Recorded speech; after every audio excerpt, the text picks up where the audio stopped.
கார்த்திகை தீபம் சீரியலில் சனிக்கிழமை எபிசோடில் நம்ம கார்த்திக் திறமையாக செயல்பட்டு அந்த பத்திரத்தை வாங்கி சேட்டுக்கு பயங்கரமாக ஆப்பு வச்சிடுறாரு. இதனால் இந்த முறமும் அவங்களுடைய திட்டம் தோற்று போனதுனால சந்திரகலா ஏகப்பட்ட கோவத்தில் இருக்காங்க. தோற்று போன அதே முகத்தோட வீட்டுக்கு வந்து வாசலில் கார்த்திகோட காரு நிற்கிறத பார்த்துட்டு அவங்களுக்கு பயங்கரமான ஆத்திரம். இவன் நம்ம சொன்னபடி ஏதாவது செஞ்சு நினைவிடத்தை நம்மளே கூட்டி பெருக்க வச்சிருவானே அப்படின்னு பயந்துக்கிட்டு நேராக வந்து சாமுண்டேஸ்வரிகிட்ட போகிறாங்க.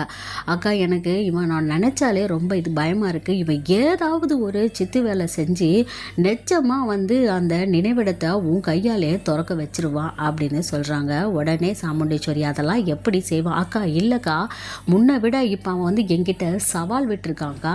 அந்த இடத்த உன்னோட கையாலேயே திறந்துட்டேன்னா நான் வந்து அந்த நினைவிடத்தை 10 நாள் கூட்டி பெருக்கி விளக்கு போடணுமா.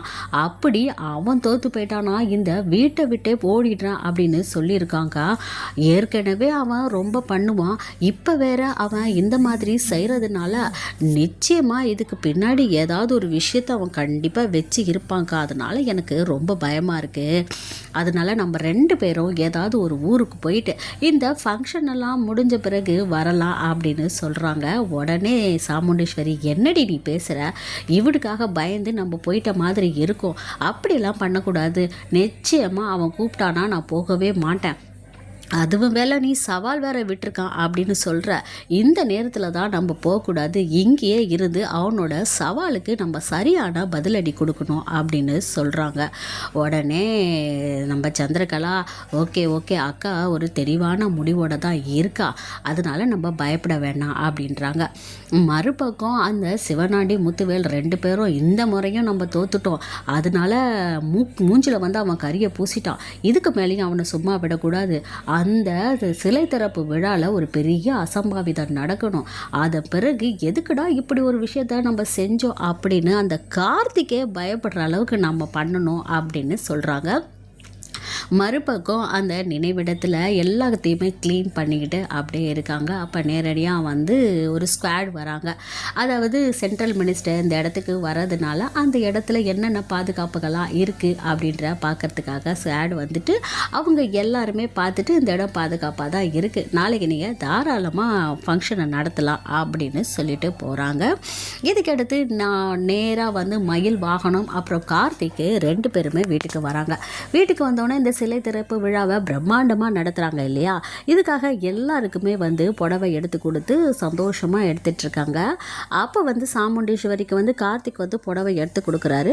உடனே சத்தம் போடுறாங்க, நான் அந்த ஃபங்க்ஷனுக்கே வரமாட்டேன்னு சொல்கிறேன், நீங்கள் வந்து எனக்கு புடவைலாம் எடுத்து கொடுக்குறீங்களா? அதெல்லாம் நான் முடியாதுன்னா வர முடியாதுன்னா முடியாது தான் அப்படின்னு சொல்கிறாங்க. அந்த நேரத்தில் ஊர் மக்கள் வந்துடுறாங்க.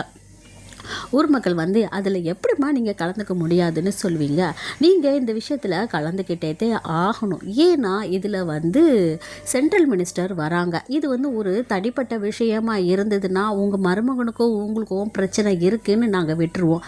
ஆனால் இதில் வந்து சென்ட்ரல் மினிஸ்டர் வராங்க. அப்படி இருக்கும்போது ஊர் தலைவராக இருக்கிற நீங்கள் தான் இந்த விஷயத்தில் வந்து கலந்துக்கணும் அப்படின்னு சொல்கிறாங்க. உடனே ஊர் மக்கள் ஒட்டுமொத்த கூட்டமும் அப்படி சொன்னதுனால வேறு வழியே இல்லாமல் நம்ம சாமுண்டீஸ்வரியும் அதில் கலந்துக்கிறேன் அப்படின்னு ஒத்துக்கிறாங்க. இதுக்கடுத்து சந்திரகலாவுக்கு ஐயோ வரமாட்டேன்னு சொல்லிட்டு இருந்தவளை கடைசியில் வரவே வச்சுட்டாலே, இதுக்கு மேலே அவளை வச்சு நம்ம சிலையும் திறக்க வச்சுருவாளோ அப்படின்னு சந்திரகலா பயப்படுறாங்க. உடனே சாமுண்டீஸ்வரியை இதில் நீ வச்சு பண்ணாத, அவன் ஒன்றா உங்ககிட்ட சவால் விட்டுருக்கான், ஏன் கையால் அந்த சிலையை திறக்கிறதான சவால் விட்டுருக்கான். மத்திய அமைச்சர் வர்றதே அந்த சிலையை திறக்கிறதுக்கு தான்.